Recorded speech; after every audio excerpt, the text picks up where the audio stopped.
Hello students, welcome. आज हम लोग फिजिक्स का एक चैप्टर पढ़ेंगे, इलेक्ट्रिसिटी, चैप्टर नंबर 12, एनसीईआरटी की बुक, पेज नंबर 200। तो इस चैप्टर में अब इलेक्ट्रिसिटी क्या है पहले वो देखेंगे। Electricity plays very important role in modern society. अब ये मॉडर्न सोसाइटी, आधुनिक वर्ल्ड में हम लोग बिना इलेक्ट्रिसिटी से नहीं रह सकते हैं। हर कार्य को पूर्ण करने के लिए, यानी even every part of work should be completed by using electricity. Okay, so let us see electricity होती क्या है। Electricity is nothing but energy. Electricity is nothing but energy which has flows. मतलब इलेक्ट्रिसिटी बहती है, electricity flow होती है। आपने सुना होगा कि इलेक्ट्रिसिटी क्या है। इलेक्ट्रिसिटी करंट है जो कैसा होता है, फ्लो होता है। ठीक है, कभी आप लोग क्या करेंगे, जैसे आपके घर में जो स्विच बोर्ड रहता है उसमें होल रहते हैं, होल में क्या करने का, दो तार लेने का और इसे हाथ डालकर देखने का और बटन ऑन करने का, फिर देखना क्या मस्त लगेगा आपको, आपके बाल उड़ जाएंगे, ये हो जाएगा, है ना। उसी को बोलते हैं हम लोग इलेक्ट्रिक करंट। ओके, ठीक, लेट अस सी। अब ये इलेक्ट्रिक करंट, इसमें हम लोग कौन कौन से कंसेप्ट पढ़ेंगे। Electric current, electric circuit, electric potential and potential difference, फिर electric circuit, circuit diagram, Ohm's law और फिर बहुत सारे हैं। फिलहाल तो अभी हम लोग इस वीडियो में इतने कंसेप्ट हम लोग क्लियर करेंगे। Watch till end. Now let us see, अब इलेक्ट्रिक करंट क्या है, इलेक्ट्रिक करंट कैसा होता है। आप लोगों को मालूम है कि हर एक जो मैटर है, मैटर कैसे बना रहता है, एटम से। और हर एटम के स्मॉलेस्ट पार्ट क्या होता है, प्रोटॉन, न्यूट्रॉन और इलेक्ट्रॉन। ठीक है, तो हर एटम में बहुत सारे क्या होते हैं, बहुत सारे अगर हम लोग एटम कंसीडर करें, जैसे कोई भी एलिमेंट है, एलिमेंट में बहुत सारे क्या रहते हैं, एटम्स रहते हैं। तो सपोज मैंने यहाँ पे एटम्स लिया, एक एटम, एक ही एलिमेंट के बहुत सारे एटम्स लिया। अब इस एटम्स में इस तरह से स्ट्रक्चर होता है। पहला जो कोर होता है उसमें न्यूक्लियस होता है, फिर उसके बाद ऑर्बिट्स होती है, पहली ऑर्बिट, और फिर सबसे जो ऊपर वाली ऑर्बिट, जैसे ये ऊपर वाली ऑर्बिट है, इसको हम लोग वैलेंस शेल भी बोलते हैं या आउटर मोस्ट शेल भी बोलते हैं। इस तरह से सभी के ऐसे आउटर मोस्ट शेल में इलेक्ट्रॉन्स अंदर में भी रहते हैं। अब आउटर मोस्ट शेल के जो इलेक्ट्रॉन्स है, अब आउटर मोस्ट शेल के जो इलेक्ट्रॉन्स है ये फ्री रहते हैं। जैसे फॉर एग्जांपल अब मैं मेटल की बात कर रहा, मेटल को हम लोग बोलते हैं कंडक्टर, कोई भी कंडक्टर जो कंडक्ट करता है। तो जैसे मेटल की बात किया तो मेटल्स में, मेटल्स के एटम्स में बहुत सारे फ्री इलेक्ट्रॉन्स रहते हैं और free electrons outermost shell में रहते हैं। सबके आउटर मोस्ट शेल में इलेक्ट्रॉन्स है। जैसे सपोज मान लो इसका नाम है राज, इसका नाम है रवि, इसका नाम है रोशन। ठीक है, तो राज, रवि और रोशन, ये तीनों के मैंने एग्जांपल लिया, तीनों फ्री है। ठीक है, तो अभी इस लॉकडाउन के पीरियड में जैसे ये तीनों इलेक्ट्रॉन फ्री है, तो ये फ्री इलेक्ट्रॉन है, तो फ्री इलेक्ट्रॉन होने के बाद क्या हो जाएगा, ये जो राज है ये रवि से मिलेगा और ये जो रवि है ये राहुल से मिलेगा। और इस तरह से क्या होगा, मतलब एक इलेक्ट्रॉन दूसरे इलेक्ट्रॉन में गया, दूसरा इलेक्ट्रॉन तीसरे इलेक्ट्रॉन में गया। इस तरह से इलेक्ट्रॉन क्या होते हैं, मूव ऑन होते हैं, मतलब एक एटम से लेकर दूसरे एटम तक। तो इलेक्ट्रॉन जब मूव ऑन होंगे तो उसी का ही कंस्टिट्यूट क्या होगा, इलेक्ट्रिक करंट। ठीक है, तो इसी को हम लोग बोलते हैं जैसे फ्लो ऑफ चार्जेस या इलेक्ट्रॉन। तो यहाँ हम लोग इलेक्ट्रॉन की बात करते हैं तो इलेक्ट्रॉन क्या हो रहे हैं, फ्लो हो रहे। तो the flow of electron from one atom to other atom, यही कंस्टिट्यूट करता है इलेक्ट्रॉन।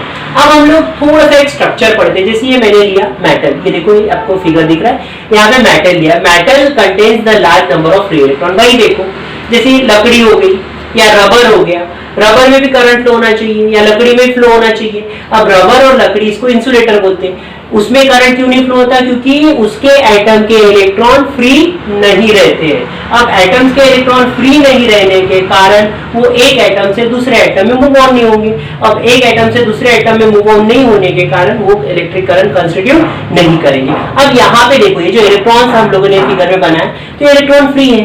तो क्या किया, अब मैंने ये मेटल है, ये मेटल के दोनों एंड को मैंने एक वायर से कनेक्ट किया। तो मतलब इसके एक साइड में मैंने लगाया बैटरी की और ये रियोस्टेट से साथ उसको सीरीज में लगे, सीरीज कॉम्बिनेशन बोलूंगा मैं, बैटरी की और रियोस्टेट ये लगा दिया। अब क्या होता है कि जैसे मैंने की को ऑन कर दिया, की को ऑन करने के बाद यहाँ से ये बैटरी के अंदर में चार्जेस होते हैं, बैटरी के अंदर में चार्ज आप लोग पढ़ लिया होगा 9th स्टैंडर्ड में।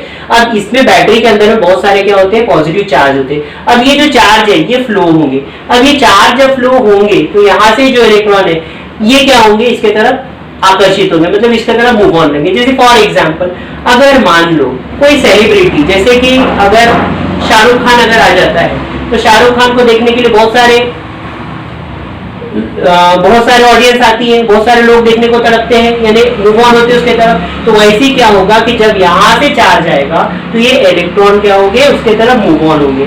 जैसे और एक एग्जांपल बता, जैसे मान लो अगर अपने को जब भूख लग जाती है और कोई हमारे सामने लड्डू लाकर रख दे, तो हम लोग क्या करेंगे, उस लड्डू की तरफ झपकेंगे कि नहीं।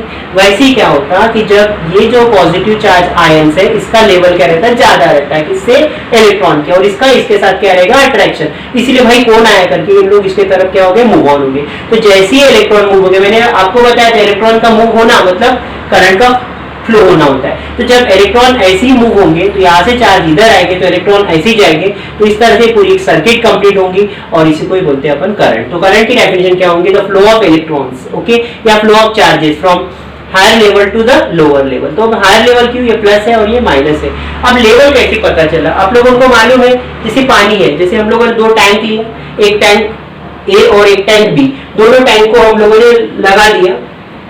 अब जैसे एक हायर लेवल पे टैंक है, दूसरी लोअर लेवल पे टैंक है, और उसमें बीच में हम लोगों ने एक पाइप लगा दिया दोनों को ओपन करके, तो क्या होगा, पानी का जो हाई लेवल है वो पानी, हाई लेवल वाला पानी लो लेवल पे आ जाएगा, है ना। आपने देखा होगा कभी भी हाई लेवल से पानी क्या आता है, नीचे की ओर आता है, ठीक है। तो इसी तरह से ये जो चार्जेस है ये फ्लो कहाँ से होते हैं, हायर लेवल से लेकर लोअर लेवल तक। अब ये इलेक्ट्रॉन कहाँ से फ्लो हो रहे हैं, लोअर लेवल से लेकर हायर लेवल तक, मतलब इलेक्ट्रॉन का डायरेक्शन कहाँ से होगी, माइनस से लेकर प्लस तक, और ये चार्जेस की डायरेक्शन कहाँ से होगी, प्लस से लेकर माइनस तक, okay.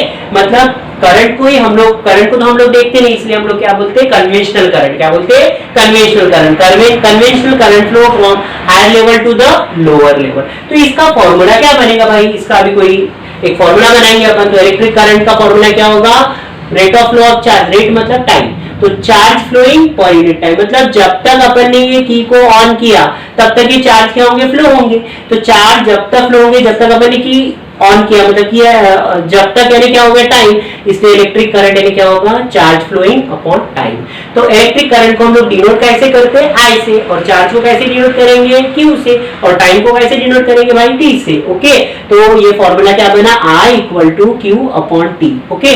Now let us see, अब ऐसा यूनिट, अब भाई इसको मेजरमेंट तो करना पड़ेगा, करंट है तो मेजरमेंट कैसे करेंगे। तो ऐसा unit of current is ampere. ये एक साइंटिस्ट का नाम है एम्पियर, उसके ऑनर में हम लोगों ने इसकी यूनिट रखी है, किसकी, करंट की। तो करंट की यूनिट क्या हो गई, ऐसा यूनिट एम्पियर। इसको डिनोट करते हैं अपन कैपिटल ए से, ओके। अब सपोज एक एम्पियर की हमको डेफिनेशन लिखना है, तो कैसे लिखेंगे। सपोज मान लो अगर Q 1 कूलम है, Q यानी चार्ज की यूनिट क्या होती है, कूलम। Q को लिया मैंने 1 कूलम, टाइम की लिया मैंने 1 सेकेंड, तो I कितना हो जाएगा, 1 अपॉन 1 यानी 1। तो इसकी डेफिनेशन कैसी होगी, when 1 charge of coulomb flow for 1 second then we get the current 1 ampere, okay. When 1 coulomb charge are allowed to flow for 1 second then we get 1 ampere current, okay. ये definitions मैं आपको notes में दे दूंगा। Now let us सी, तो ये हो गया आपका करंट, ठीक है। अब इलेक्ट्रिक सर्किट भी आप लोगों ने देख चुके हैं। अब ये जो पार्ट है, ये पूरा पार्ट क्लोज्ड है, दिख रहा है। अब इस पार्ट में क्या लगाया मैंने, कंडक्टर लगाया, ये बैटरी लगाया, और एक की लगाया, और ये रियोस्टेट लगाया। ये सब कंपोनेंट्स है, इसको अपन इलेक्ट्रिकल कंपोनेंट्स होते हैं। अब ये इलेक्ट्रिकल कंपोनेंट्स को अपन ने पूरी तरह से क्या कर दिया, क्लोज। तो ये कंटिन्यूअस पाथ है कि जिसमें क्या होता है, इलेक्ट्रिक करंट फ्लो हो रहा है। देखो ये इलेक्ट्रिक करंट यहाँ से लेकर यहाँ पे आ रहा ना, तो इस पूरे पाथ में इलेक्ट्रिक करंट जो फ्लो हो रहा उसी को अपन क्या बोलते हैं, electric circuit, okay. Now next concept देखो, इलेक्ट्रिक करंट बता दिया मैंने आपको, इलेक्ट्रिक सर्किट बता दिया। अभी हम लोग क्या देखते हैं, इलेक्ट्रिक पोटेंशियल और पोटेंशियल डिफरेंस। तो इलेक्ट्रिक पोटेंशियल क्या है, पोटेंशियल जैसे देखो, पोटेंशियल है ना, आप काम कितना करते हो, आप में काम करने की क्षमता कितनी है, उसी को क्या बोलते हैं अपन, इलेक्ट्रिक पोटेंशियल। तो electric potential at a point, कोई भी पॉइंट पर अपने को इलेक्ट्रिक पोटेंशियल बताना है, इसका मतलब होता है work done in moving a unit charge from infinity to that point. यानी देखो, जैसे मैं फॉर एग्जांपल एक बताता आपको कि जैसे अगर अपने को, जैसे यहाँ पे प्लस चार्ज है और ये चार्ज को अपने को मूव करना है, तो यहाँ पे कुछ केमिकल एनर्जी होगी ना, मतलब इसके अंदर चार्ज माइनस से प्लस की तरफ आया तो कुछ वर्क हो गया होगा ना अंदर के अंदर।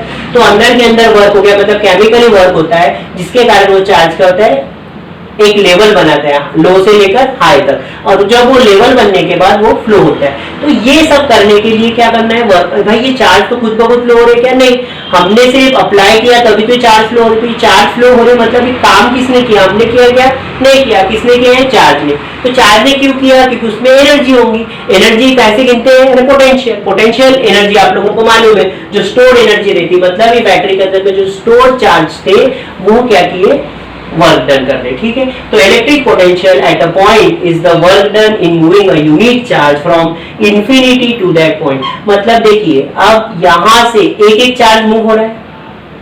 अब ये इंफिनिटी मतलब बहुत सारे चार्ज, कौन कहां पे, कहीं कहीं पर भी बैठा होगा बैटरी में चार्जेस, लेकिन वहां से चार्जेस निकल रहे और वो चार्जेस इंफिनिटी जगह से होंगे और वो चार्जेस मूव होकर एक पॉइंट पर आए, मतलब ये यहाँ पे आए। ठीक है, तो इसी की डेफिनेशन क्या होगी, the electric potential at a point is the work done in moving a unit charge from infinity to a given point. अब इलेक्ट्रिक पोटेंशियल का फॉर्मूला क्या बनेगा, वर्क किसने किया, मैंने नहीं, आपने नहीं, किसने किया, चार्ज ने। तो वर्क अपॉन चार्ज, तो वर्क अपॉन चार्ज क्या है, इलेक्ट्रिक पोटेंशियल। इलेक्ट्रिक पोटेंशियल को अपन कैसे डिनोट करते हैं, V से, और वर्क को कैसे डिनोट करेंगे, W से। चार्ज को कैसे डिनोट करेंगे, Q से। आगे देखा है आप लोगों ने, वर्क के बारे में आप लोग पढ़ चुके हो 9th में। ओके, तो इसको हम लोग बोलते हैं इलेक्ट्रिक पोटेंशियल यानी वोल्ट। तो ये इसके ऐसा यूनिट क्या होगी, वोल्ट। इलेक्ट्रिक पोटेंशियल की ऐसा यूनिट क्या होगी, वोल्ट। ठीक है, अब 1 वोल्ट क्या होगा, जब 1 W की वैल्यू 1 जूल रहेगी और Q की वैल्यू 1 कूलॉम रहेगी, तभी पोटेंशियल कितना रहेगा, 1 वोल्ट। तो 1 volt equal to 1 joule upon 1 coulomb. Okay, ठीक है, तो 1 वोल्ट की डेफिनेशन कैसी करेंगे, द पोटेंशियल कैसे बोलेंगे हम लोग, the potential difference between 2 point is said to be 1 volt if 1 joule of work is done by the charge. ठीक है, is work 1 joule of work is done by 1 coulomb of charge, then the potential difference had to be 1 volt. Okay, potential difference may be produced by the battery. ये potential difference कौन produce करता है, battery में। आपने देखा होगा battery या cell में प्लस माइनस लगा रहता, तो प्लस माइनस यानी लेवल होता है। अब आप देखिए, जैसे कि अगर मान लो कोई में हॉट बॉडी लाया, कोई कोल्ड बॉडी लाया, अगर हॉट बॉडी के कांटेक्ट में कोल्ड बॉडी आएंगी तो क्या होगा, कोल्ड बॉडी का टेम्परेचर बढ़ेगा। क्यों बढ़ेगा, क्योंकि भाई हॉट बॉडी क्या करेंगी, अपना टेम्परेचर किसको देंगी, कोल्ड बॉडी को। कब तक देंगी, जब तक दोनों का टेम्परेचर सेम नहीं होता। इसी तरह से यहाँ पे फ्लो होता है, तो यहाँ पे हाई लेवल से लेकर लोअर लेवल तक फ्लो होता है, तभी पोटेंशियल डिफरेंस मेंटेन करता है। ओके, तो ये है within the cell generates. तो यार पोटेंशियल डिफरेंस में produce by the battery chemical action, इसमें कौन सी एनर्जी होती है, chemical energy is converted to electrical energy. Battery में क्या होगा, केमिकल ही रहेगा। आपने अपनी बैटरी को फोड़ो, आपके घर में सेल होगा, उसको फोड़ोगे आप, तो उसके अंदर में कार्बन के 2 रॉड रहते हैं इलेक्ट्रिकली। ठीक है, ये आप केमिस्ट्री में पढ़ोगे, उसमें इलेक्ट्रोलिसिस प्रोसेस होता है। इलेक्ट्रोलिसिस प्रोसेस में क्या होता है, जैसे अगर हम लोग क्या करते हैं, जैसे इलेक्ट्रोलाइट्स या नॉन इलेक्ट्रोलाइट सोल्यूशन, यानी एक हम लोग पानी लेंगे, पानी के अंदर में सॉल्ट लेंगे और 2 कार्बन के रॉड लेंगे, उसको हम लोग डिप करेंगे, फिर उसको अपन कंडक्ट करेंगे, तो वहां पे लेवल बनेगा, मतलब वहां पे चार्ज जनरेट होंगे। ठीक है, तो इस तरह से केमिकल एनर्जी कन्वर्ट होती है। ओके, तो वो अपन बैटरी में आप केमिस्ट्री में पढ़ लोगे। I am not your chemistry teacher, but still उसका कोई यूज आया तो मैं बता दिया। अब पोटेंशियल डिफरेंस में be produce by battery chemical action within the cell, मतलब केमिकल एक्शन होता है, generated potential difference across the terminal. तो ये जो टर्मिनल प्लस और माइनस में क्या पोटेंशियल डिफरेंस जनरेट होता है।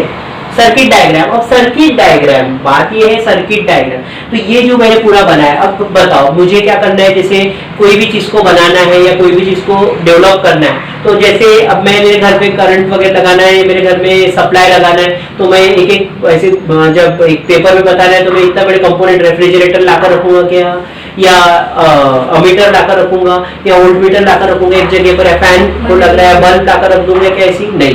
तो इसके लिए क्या करना पड़ता है, मेरे को एक स्कीमेटिकली, मतलब एक ऐसी एक सिंपल से एक डायग्राम बनानी पड़ती है, जिस पर से मेरे को पता चलता है कि इसमें क्या क्या लगता है, कौन कौन से कंपोनेंट लगता, उसी को मैं क्या बोलता, सर्किट डायग्राम। ये सर्किट डायग्राम है। अब इस सर्किट डायग्राम में हम लोग सिंबल्स क्या यूज करते हैं, symbols of some commonly used component in the circuit diagram. तो इलेक्ट्रिक सेल जो है, किसी ने बोला इलेक्ट्रिक सेल, तो इलेक्ट्रिक सेल हम लोग ऐसे दर्शाते हैं, तो ये इसका सिंबल है प्लस और माइनस का। फिर बैटरी यानी क्या होता है, जैसे यहाँ पे एक सेल है, यहाँ पे बहुत सारे सेल अगर हम लोग जोड़कर बना लिया तो क्या बन जाती है, बैटरी। फिर उसके बाद प्लग की प्लग की दो प्रकार की होती है, ओपन रहा तो यहाँ पे डॉट नहीं रहता, क्लोज रहा तो डॉट रहता। अगर मैं इसको ओपन करूंगा तो करंट फ्लो होगा कि नहीं, जब इसको क्लोज करूंगा तो करंट फ्लो होगा प्लस से लेकर माइनस तक, ओपन करूंगा तो करंट फ्लो नहीं होगा। Is that clear? मतलब वहां से मुझे क्या लगाना पड़ेगा, एक पोटेंशियल मिलता, मतलब उससे एक फोर्स लगता है उसके ऊपर ना। उसके बाद स्विच भी बोलते हैं, प्लग की बोलते हैं, ठीक है, अगर क्लोज रहेगा तो ऐसी। देन जॉइंट वायर, आपके घरों में देखा होगा, अभी तो बहुत सारे लोग क्या करते हैं अंडरग्राउंड फिटिंग है, लेकिन अगर पुराने घरों में देखोगे तो हम लोग जॉइंट वायर कैसे करते हैं, ऐसा ऐसा एक ऐसी गोल सा आता है और ये ऐसी जॉइंट वायर एक में के ऊपर लगाते हैं, उसको जॉइंट वायर बोलते हैं। फिर क्रॉसिंग वायर, बिना जॉइंट किए वायर को हम लोग ऐसी फोल्ड करके हम लोग ज्वाइन करते हैं, उसको जॉइंट वायर बोलते हैं। फिर इलेक्ट्रिक बल्ब का सिंबल कुछ इस तरह से होता है, ठीक है। फिर उसके बाद रेजिस्टेंस, रेजिस्टेंस को डिनोट करते हैं आर से, ये ऐसे ऐसे से वेव टाइप का रहता है। रेजिस्टेंस दो प्रकार के होते हैं, एक होता है वेरिएबल रेजिस्टेंस, एक होता है रिओस्टेट। जो वेरिएबल रेजिस्टेंस है ना बेटा, ये चेंज कर सकते हैं, लेकिन रिओस्टेट वो फिक्स्ड रहता है। उसके बाद ammeter, ammeter is an instrument, ammeter क्या एक इंस्ट्रूमेंट है जिससे हम लोग क्या मेजर करते हैं, करंट। तो ये इसमें ए लिखा रहता है, सिंबॉलिकली रिप्रेजेंट करते हैं। वोल्ट मीटर भी एक डिवाइस है इलेक्ट्रिकली, जिससे हम लोग क्या करते हैं, जिससे हम लोग क्या मेजर करते हैं, पोटेंशियल डिफरेंस। तो अभी आप लोगों ने पोटेंशियल डिफरेंस देखा, फिर पोटेंशियल डिफरेंस को मेजर कैसे करेंगे अपन, वोल्ट मीटर से। और जो करंट फ्लो होगा उसको अपन मेजर कैसे करेंगे, अमीटर से। देखो मैंने यहाँ पे लगा दिया, तो अभी हम लोगों ने ए यानी करंट आर, वी यानी वोल्ट मीटर यानी वी, तो ये वी और आई का रिलेशन मिलेगा, और वी और आई का रिलेशन अपने ओम भाई साहब ने निकाला है। अब अपन फोकस करेंगे ओम्स लॉ के ऊपर, ठीक है। तो ओम्स लॉ क्या बोलता है, ओम्स लॉ का स्टेटमेंट क्या है, ओम्स भाई साहब क्या बोलते हैं, so long as the state of the conductor remains the same, यानी जब तक हम लोग कोई भी कंडक्टर की फिजिकल स्टेट बोले तो टेम्परेचर, ठीक है, डेंसिटी, एरिया, वॉल्यूम, अगर हम लोगों ने उसको कांस्टेंट रखा, उसमें कोई भी चेंज नहीं रखा, जैसे कोई भी कंडक्टर है, कोई भी तार हो गया, अगर उसके हम लोगों ने फिजिकल स्टेट को हम लोगों ने कांस्टेंट रखा, ठीक है, तो so long as the physical state of the conductor remain same या constant, the potential difference applied between the ends of the conductor is directly proportional to the current. मतलब जैसे अगर ये कंडक्टर है, ये कंडक्टर के दोनों एंड में जो मैं पोटेंशियल डिफरेंस अप्लाई करूंगा, तो जितना पोटेंशियल लगाऊंगा उतना उसमें करंट फ्लो होगा। ऐसा मैं नहीं बोल रहा, ऐसा कौन बोलता है, ओम भाई साहब बोलते हैं कि जब तक मैं अगर फिजिकल स्टेट ना टेम्परेचर में चेंज करूंगा, ना एरिया में चेंज करूंगा, ना वॉल्यूम में चेंज करूंगा, ना डेंसिटी में चेंज करूंगा, तो जितना करंट, जितना वोल्ट की बैटरी लगाऊंगा उतना एम्पियर क्या होगा, करंट फ्लो होगा। तो इसीलिए ये क्या होता है, ओम्स का V proportion to I, V proportion to I। तो ये इसका वेरिफिकेशन करने के लिए मैंने क्या लगाया, वोल्ट मीटर लगाया, रेजिस्टेंस है R, ये वोल्ट मीटर। रेजिस्टेंस के कभी भी हम लोग पैरेलली हम लोग क्या लगाएंगे, वोल्ट मीटर, और रेजिस्टेंस के साथ सीरीज में हम लोगों ने क्या लगाया, अमीटर। अमीटर क्या होता है, करंट मेजर करने का काम करता है। वोल्ट मीटर क्या होता है, पोटेंशियल डिफरेंस मेजर करना। रेजिस्टेंस तो आप लोगों ने पढ़ा। अब देखो ये पूरा कंडक्टर हो गया, अब इस कंडक्टर के एंड में हम लोगों ने क्या लगाया, बैटरी की और एक रिओस्टेट। अब रिओस्टेट में अपन ने 2-3 एरो लगाए ना, मतलब 2-3 प्रकार के सेल्स लगाए, 2-3 प्रकार के सेल लगाए। पहले एक सेल के लिए, 2 सेल के लिए, 3 सेल के लिए देखेंगे, तो हमको हर बार क्या मिलेगा, आर की वैल्यू कांस्टेंट मिलेगी, मतलब V अपॉन आर। तो ये V प्रोपोर्शन टू I, तो V equal to I। Proportion को हटाने के लिए हम लोगों ने क्या सिंबल लगाया, R। R को ही हम लोग क्या बोलते हैं, रेजिस्टेंस। तो R इक्वल टू क्या होगा, V अपॉन I। R यानी रेजिस्टेंस, तो ये रेजिस्टेंस की ऐसा यूनिट क्या होगी, ओम। तो पोटेंशियल डिफरेंस की यूनिट क्या होती है, वोल्ट। करंट की यूनिट क्या होती है, एम्पियर। तो 1 ohm equal to 1 volt upon 1 ampere. Okay, तो ओम्स लॉ के बारे में और हम नेक्स्ट वीडियो में थोड़ा डिस्कशन में उसका वेरिफिकेशन पढ़ेंगे।